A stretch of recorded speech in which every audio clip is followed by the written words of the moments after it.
요한복음 21장 1절에서 14절 말씀 찾겠습니다. 신약성경 요한복음 21장 1절에서 14절까지 말씀입니다.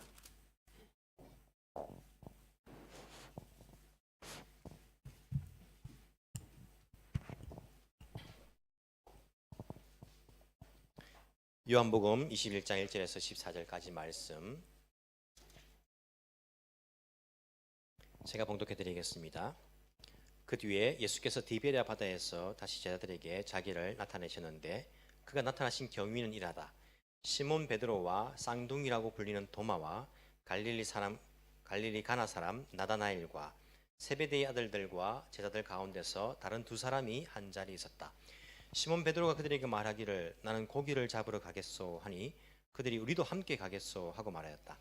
그들은 나가서 배를 탔다. 그러나 그날 밤에는 고기를 한 마리도 잡지 못하였다. 이미 동틀 무렵이 되었다. 그때 예수께서 바닷가에 들으셨으나 제자들은 그가 예수이신 줄을 알지 못하였다. 그때 예수께서 제자들에게 물으셨다. 얘들아 무얼 좀 잡았느냐?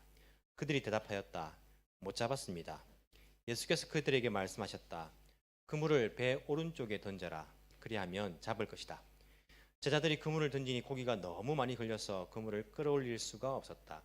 예수가 사랑하시는 제자가 베드로에게 저분은 주님이시다 하고 말하였다. 시몬 베드로는 주님이시라는 말을 듣고서 벗었던 몸에다가 겉옷을 두르고 바다로 뛰어내렸다. 그러나 나머지 제자들은 작은 배를 탄 채로 고기가 든 그물을 끌면서 해안으로 나왔다. 그들은 육지에서 백자 남짓 밖에 떨어지지 않은 곳에 들어가서 고기를 잡고 있었던 것이다.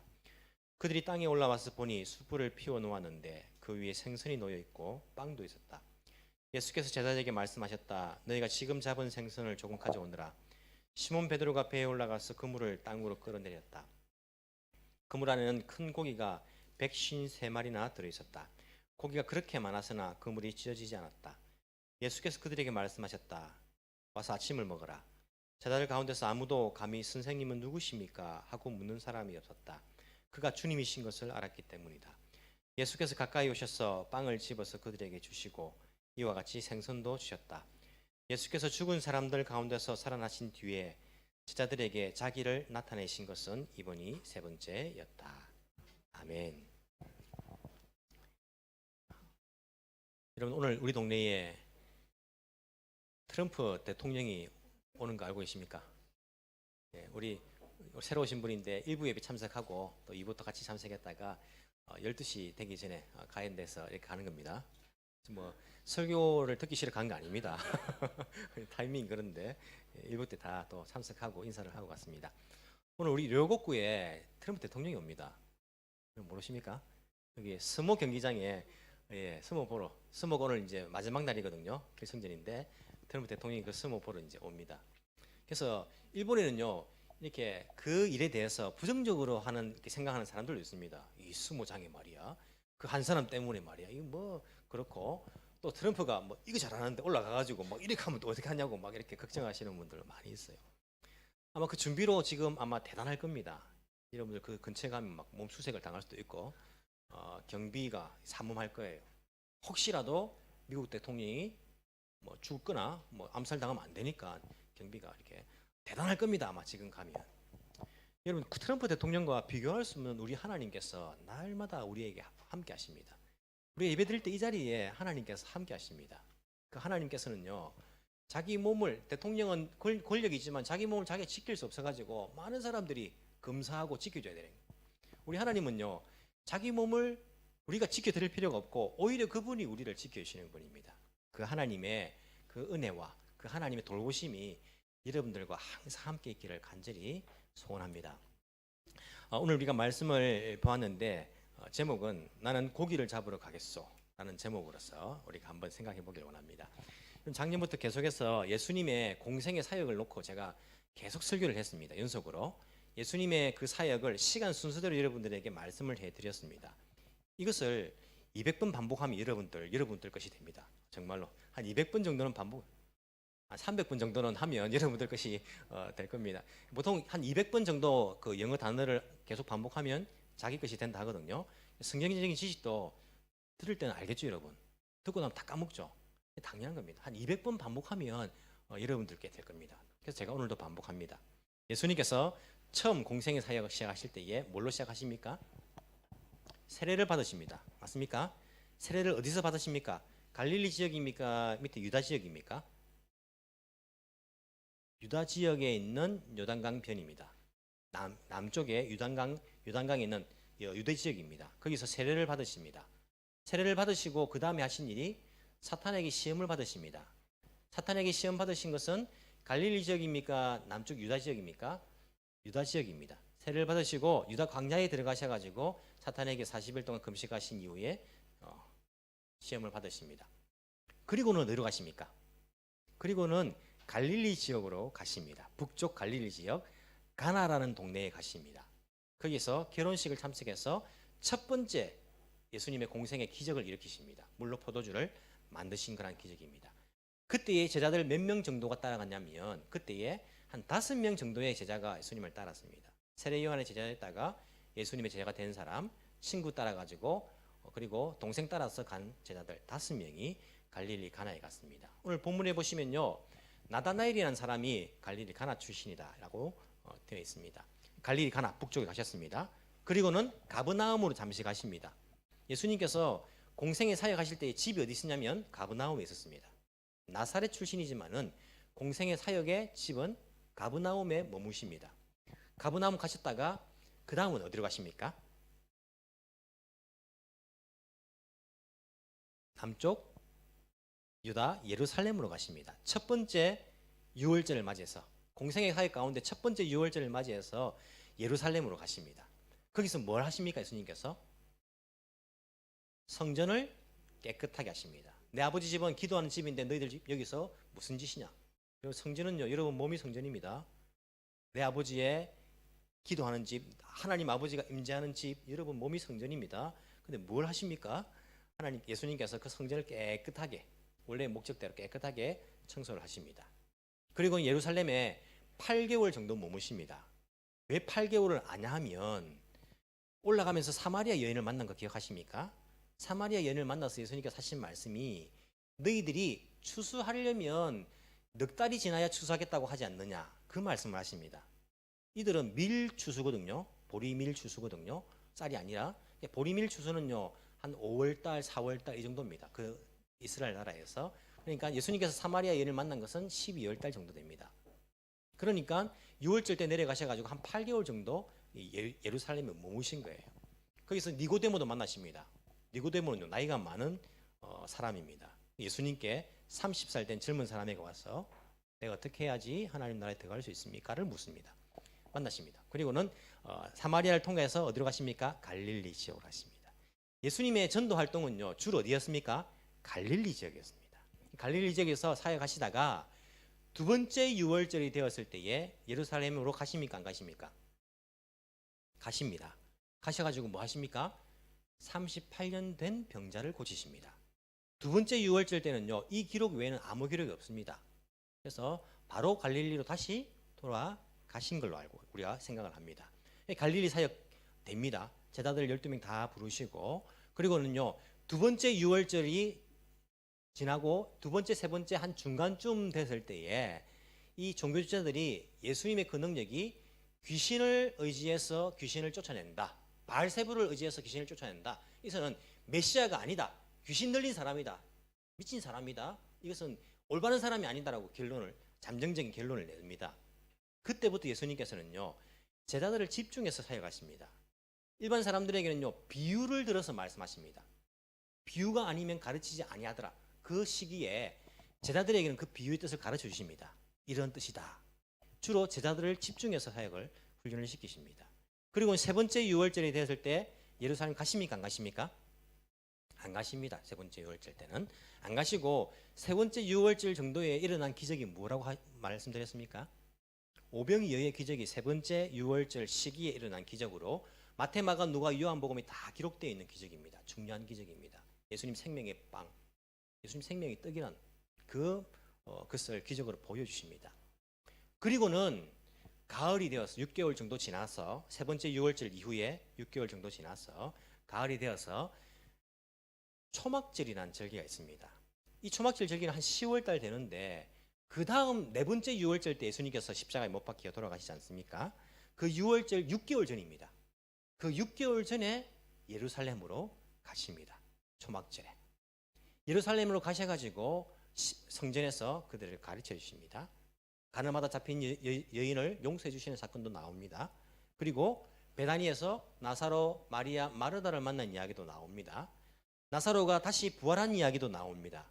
그리고 예수님께서 처음 유단강 편에서 세례를 받으셨는데 그 동쪽 편 베레아 지역에 전도를 안 하셨거든요. 그래서 한 3개월 정도는 베레아 지역에서 예수님께서 마지막 전도 활동을 하신 것으로 우리가 생각을 합니다.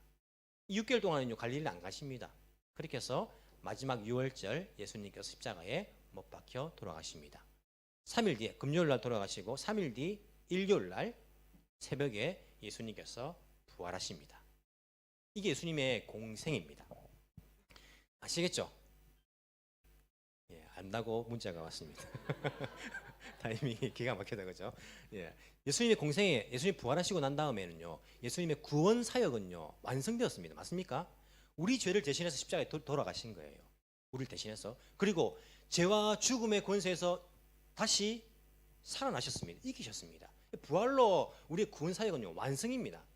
그러면 예수님 바로 그냥 하늘 올라가면 안 됩니까? 성천하시면 바로 가셔도 되는데 예수님이 며칠간 계십니까? 40일을 이 땅에 계신다고요. 40일을 성천하시기까지. 이러고 예수님께서 왜 40일을 이 땅에 계셨을까요? 왜? 하늘이 좋습니까? 이 땅이 좋습니까? 예수님 편에서 하늘이 훨씬 좋은 거죠. 아버지 오른편. 근데 하루라도 빨리 구원사역 끝났는데 이 보기 싫은 인간들을 안 보고 그냥 하늘 올라가시면 되는데 예수님 40일 동안 왜 이 땅에 계셨을까요? 그냥 막 심심해가 있었을까요? 저하고 다르지 않습니까? 예수님은 분명한 무슨 목적을 가지고 있었던 거예요. 40일 동안 아직까지 해야 할 일이 있기 때문에 예수님께서 40일 동안 있었던 거예요.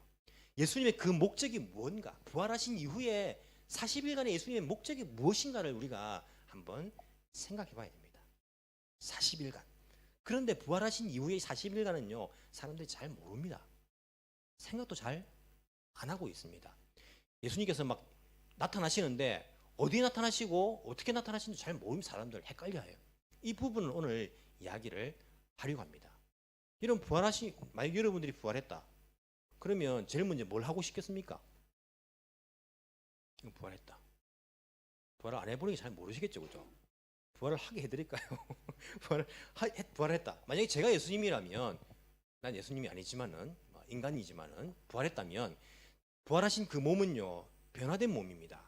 능력도 그렇고 막 벽도 뚫고 들어갈 수 있는, 그러니까 어디든지 가실 수 있고 뭐든지 하실 수 있는 몸으로 변화된 거예요.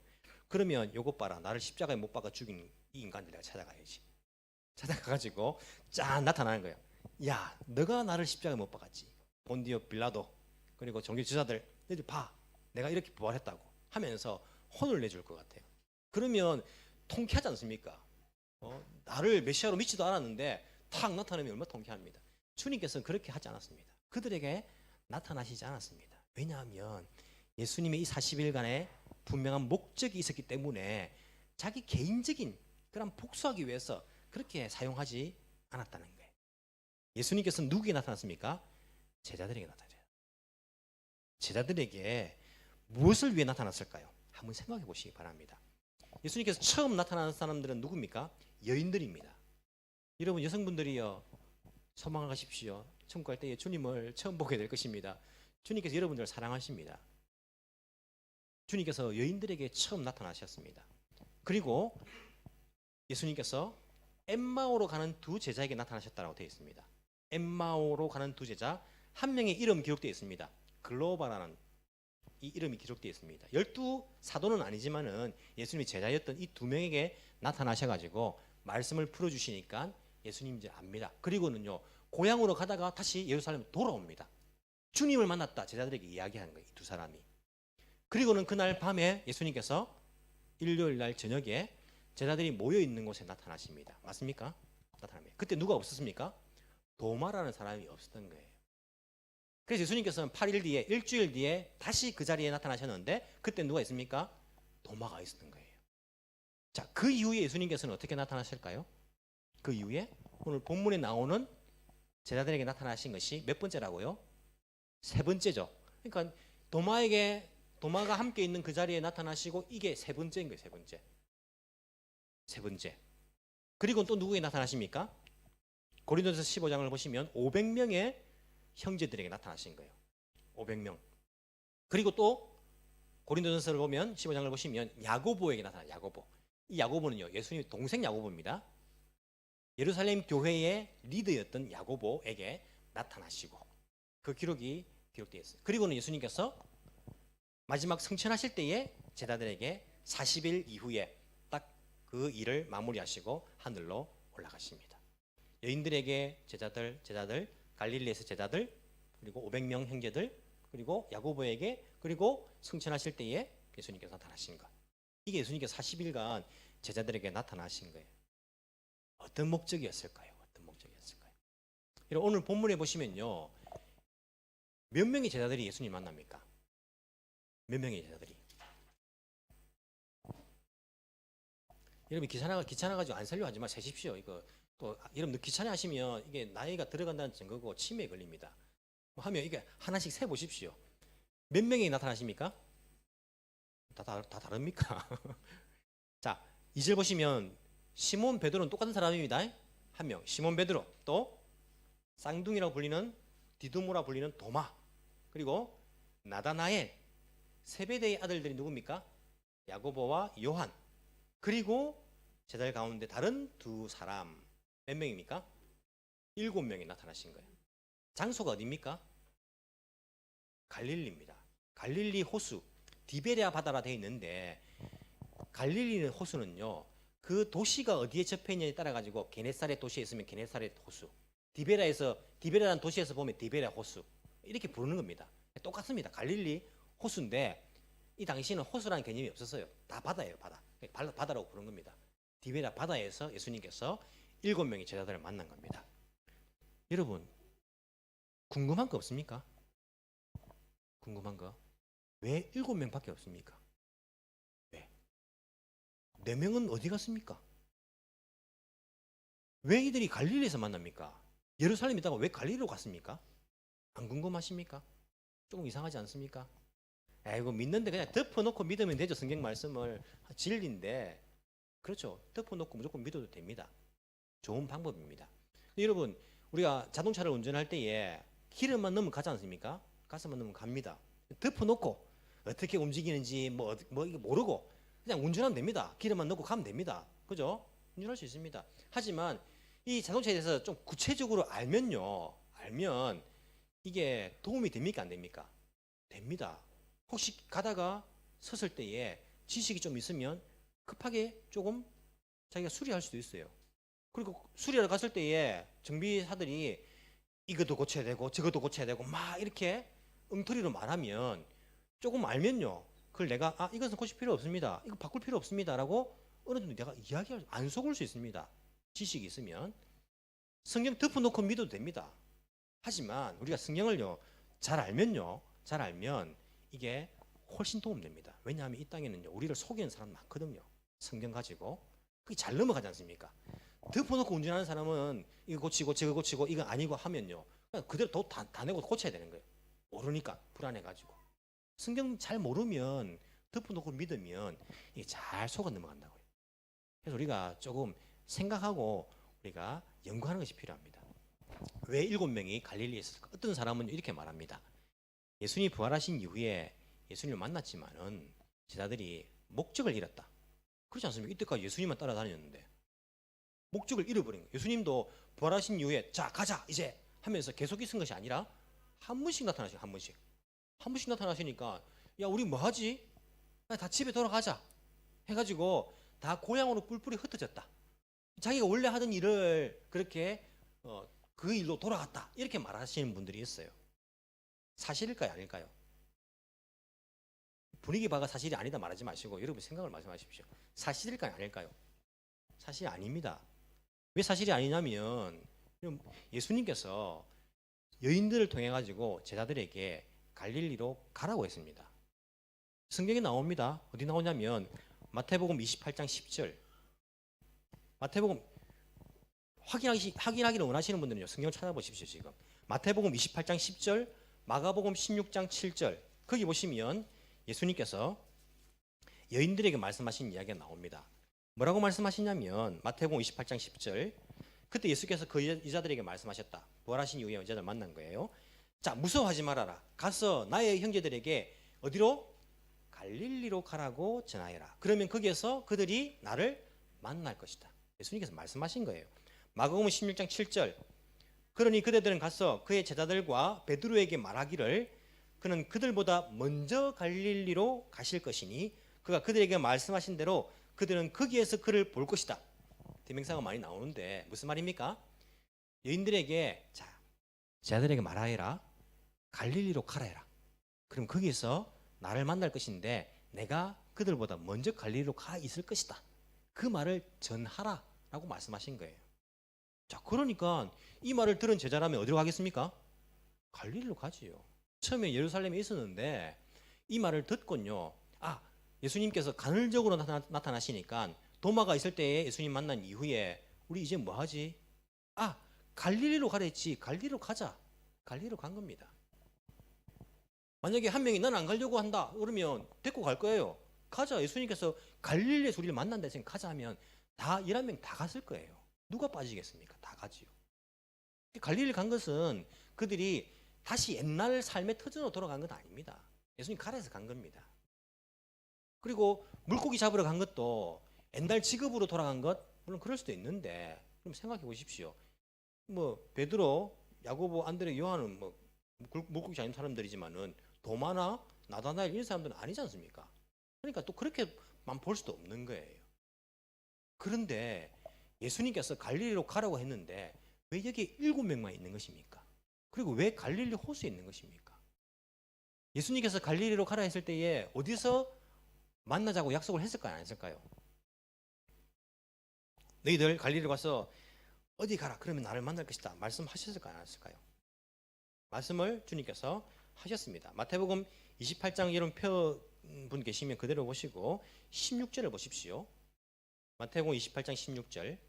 자, 11제자가 갈릴리로 갑니다. 그죠? 11제자 갈릴리로 갑니다. 가서 어디로 갑니까? 예수께서 일러주신 산에 이르렀다. 주님께서 말했습니까? 안 했습니까? 말했습니다. 일러줬습니다. 어디서? 산에서 보자고. 호수 말고 주님께서 산에서 보자. 갈릴리는 내가 일러준 산에 거기서 보자라고 주님께서 말씀을 해주셨습니다.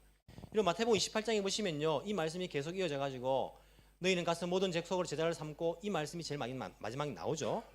그 산이 사도행전 1장에 나오는 예수님 성취하실 때 너희에게 성령이 임하시면 너희가 권능을 받고 이 말씀하신 그 산과 같은 산일까요? 다른 산일까요?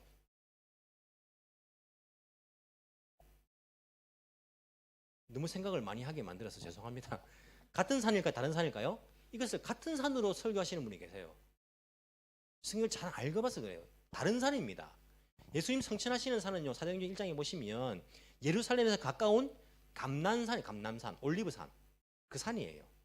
예수님께서 너희들은 예루살렘을 떠나지 말고 그렇게 말씀하신 예루살렘 근처에 있는 산입니다. 예수님께서 마태복음 28장에서 만난 산은 어디 산입니까? 갈릴리에 있는 산이에요. 갈릴리에 산. 그러니까 예수님께서는 너희들은 가서 제자를 삼고 너희들이 성령이 임하시면 내 증인이 되리라 이 말씀을 계속 반복적으로 그들에게 하신 것임을 알 수 있습니다. 예수님께서 이런 제자에게 갈릴리로 가라 내가 지시한 산에서 너희들 만날 것이다 고 말했는데 11명이 아니라 왜 7명이 갈릴리 호수에 지금 와 있는 겁니까? 왜 갈릴리 호수에 7명이 와 있을까요? 자, 베드로가 이렇게 말합니다. 나는 고기를 잡으러 가겠소. 나는 고기를 잡으러 가겠소. 무슨 말입니까? 예수님께서 갈릴리로 가라에서 왔는데 우리보다 먼저 올 것이라고 말씀하셨는데 예수님 만날 수가 없는 겁니다. 그렇겠죠? 그래서 바로 만났으면 고기 잡으러 안 가겠죠? 만날 수가 없는 겁니다. 베드로가 이야기합니다. 뭐 하지?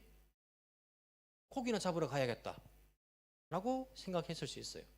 뭐 할 일도 없는데 고기 잡으러 가지. 혹은 오늘 일본어 성경에 보니까 예수님께서 그들에게 물을 때에 얘들아 고도모 다치요 이렇게 말하는데 얘들아 예수님께서는 항상 너희들 이렇게 말했는데 이제는 이제 하나님의 또 그 모습으로 변화되신 이후에 아이들아, 얘들아 이렇게 이제 부르시는 거죠. 얘들아 부르시면서 너희들에게 고기가 있느냐라고 묻지 않습니까? 무엇을 좀 잡았느냐고 묻지 않습니까? 일본어 성경에는 얘들아 먹을 고기가 있느냐라고 묻습니다. 먹을 고기가 있느냐. 팔 고기가 아니고 재미로 취미하는 고기가 아니고 먹을 고기. 제자리에 와 있는데 뭐가 필요합니까? 먹을 게 필요해. 먹을 게. 베드로가 고기 잡으러 간다. 고기 잡아서 우리 뭐라도 먹자. 이런 마음으로서 이렇게 갔는지도 모르겠습니다. 7명이 함께. 그 자리에 예수님께서 등장을 하십니다. 제자들이 밤새도록 고기를 잡았습니다. 잡습니까? 못 잡습니까? 성경 보면요. 한 마리도 못 잡아요. 여러분 기적 아닙니까? 밤새도록 그물을 던져 잡는데 고기를 한 마리도 못 잡았다. 이게 말이 됩니까? 작은 거라도 한 마리 올라올 거 아닙니까?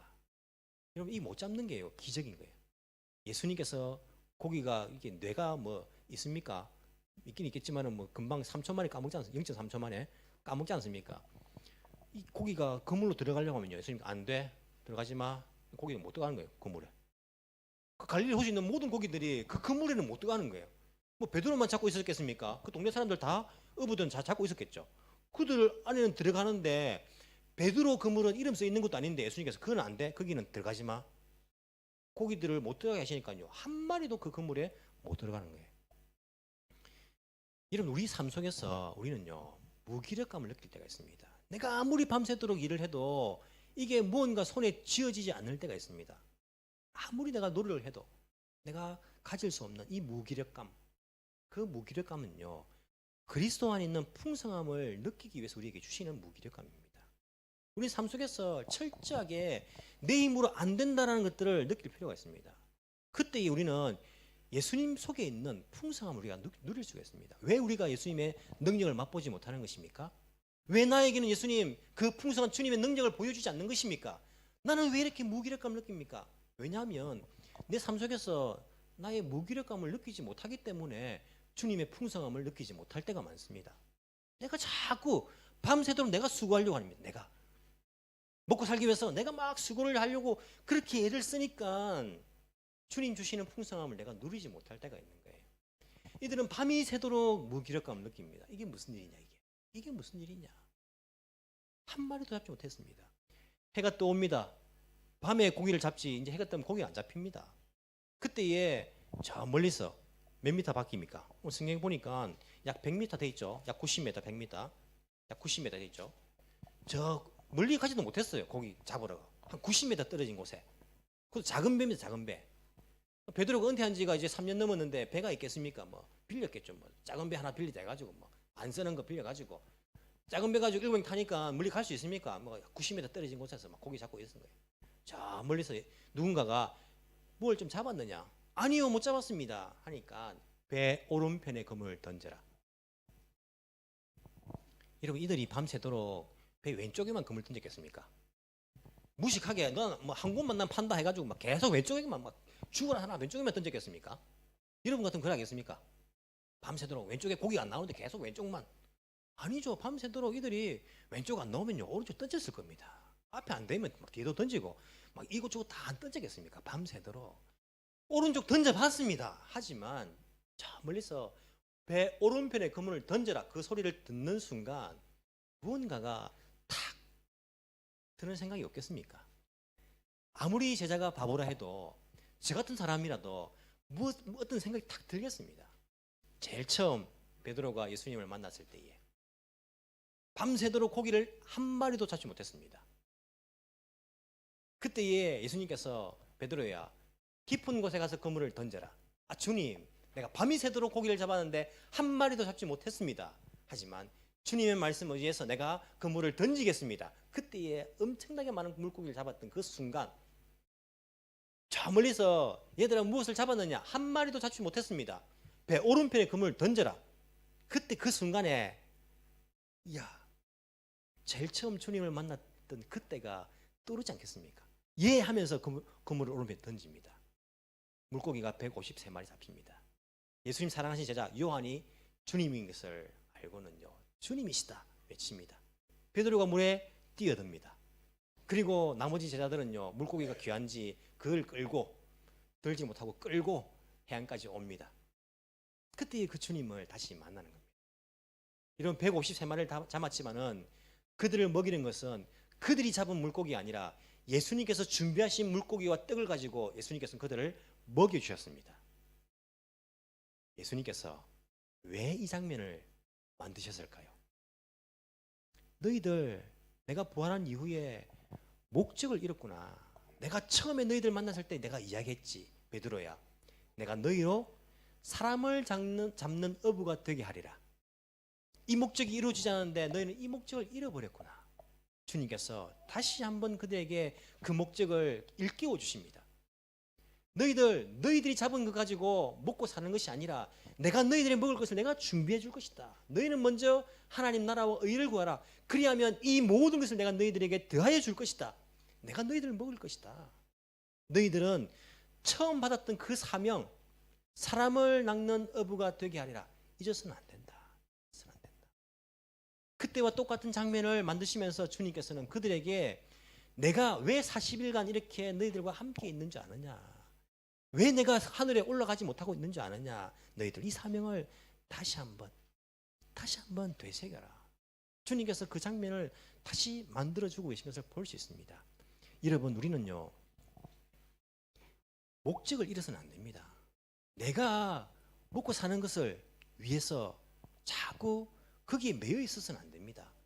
인생이 심심하니까 고기 잡으러 가자. 좀 재밌는 거 없나? 자꾸 목적을 잃어서는 안 됩니다. 우리는요, 순간순간 같은 일을 반복하면서 목적을 잃어버릴 때가 있습니다. 내가 지금 뭐 하고 있는 것이지? 지금 내가 왜 살고 있는 것이지?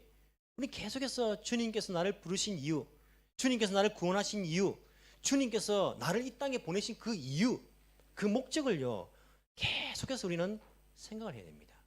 이런 하나님께서 교회를 이곳에 세우신 이유가 무엇인지를 계속해서 생각해야 됩니다. 왜 에덴교회를 여기 세우셨을까? 주님께서 반복적으로 말씀하시는 것, 너희들은 가서 모든 족속을 제자를 삼아라. 너희는 성령이 임하시면 내 제자가, 내 정인이 되리라. 너희는 사람을 낚는 업으로 만들어주겠다. 주님께서 하신 그 목적, 우리를 부르신 목적, 그 목적을요, 잃어버려서는 안 됩니다. 그것을 잃어버렸던 그 제자들을 두고는요, 주님께서는 하늘로 올라가실 수가 없었습니다. 인생의 진정한 목적을 잃지 않고 내가 왜 사는가, 내가 무엇 때문에 이 땅에 내가 지금 발을 딛고 사는가, 그 목적을 날마다 우리가 생각하면서 주님, 그 목적 따라 내가 살기를 원합니다. 결코 잊어버려서는 안 될 것입니다. 어떤 분이 인생을 이렇게 비유했습니다. 인생은 우리가 마라톤 경기에 많이 비유를 하는데, 인생은 한 번 뛰는 장거리 경주가 아니라 숱한 단거리 경주의 연속이다. 우리는요, 날마다 단거리 경주를 하고 있는 겁니다. 매일매일 삶 속에서 또 단거리 경주를 하고 있고 또 하고 있고, 잃어버리지 말고 계속해서 우리는 다시 한번 상기하고 그 주님의 말씀을 묵상하고 다시 기도하면서 우리에게 공급자 되시는 그 예수님 의지하면서 우리에게 맡겨주신 그 참된 목적을 따라서 살아갈 때에 우리는 예수 안에 있는 그 풍성함을 삶 속에서 맛볼 수 있게 될 것입니다. 그런 목적을 따라 살아갈 수 있는 우리 모든 성도들이 되기를 간절히 소망합니다. 이 시간 우리 함께 합심해서 기도하기를 원합니다. 기도하실 때에 주님, 내가 왜 이 땅에 있습니까? 내가 지금 무엇을 하고 있습니까? 내가 어디로 가고 있습니까? 우리 교회가 왜 이곳에 있습니까? 주님, 진정한 나를 부르신 목적을 따라 살 수 있는 은혜를 나에게 허락하여 주옵소서. 주님, 그 인생의 진정한 목적을 잃어버리지 않고 갈 수 있는 은혜를 허락하여 주옵소서. 우리가 아까 찬양할 때에 나의 삶은 내 주 예수의 것이니 내 생명 다해 예수로 살리라고 고백을 했습니다. 여러분, 거짓말한 것입니까? 나의 삶은 내 주 예수의 것이니 내 생명 다해 예수로 살리, 내 모든 것 내 주 예수의 것이니 내 전부 대신 예수로 살리, 그렇게 찬양했는데 주님, 이 찬양이 거짓말이 되지 않도록 도와주옵소서. 내 진심이 되도록 주님 도와주옵소서. 나를 다시 한번 불러주시고 나의 사명을 새롭게 하여 주시고 주님을 따라갈 수 있는 그러한 은혜를 나에게 허락하여 주옵소서. 쓰러집니다, 넘어집니다, 실패합니다, 부족합니다. 하지만 오직 성령이 너에게 마시면 나에게 성령 충만을 허락하여 주셔서 주님 기뻐하신 그 목적을 따라 살 수 있는 은혜를 나에게 허락하여 주소서. 이 시간 말씀을 생각하시면서 우리 주님께 헌신하며 결단하며 함께 합심해서 기도하시겠습니다.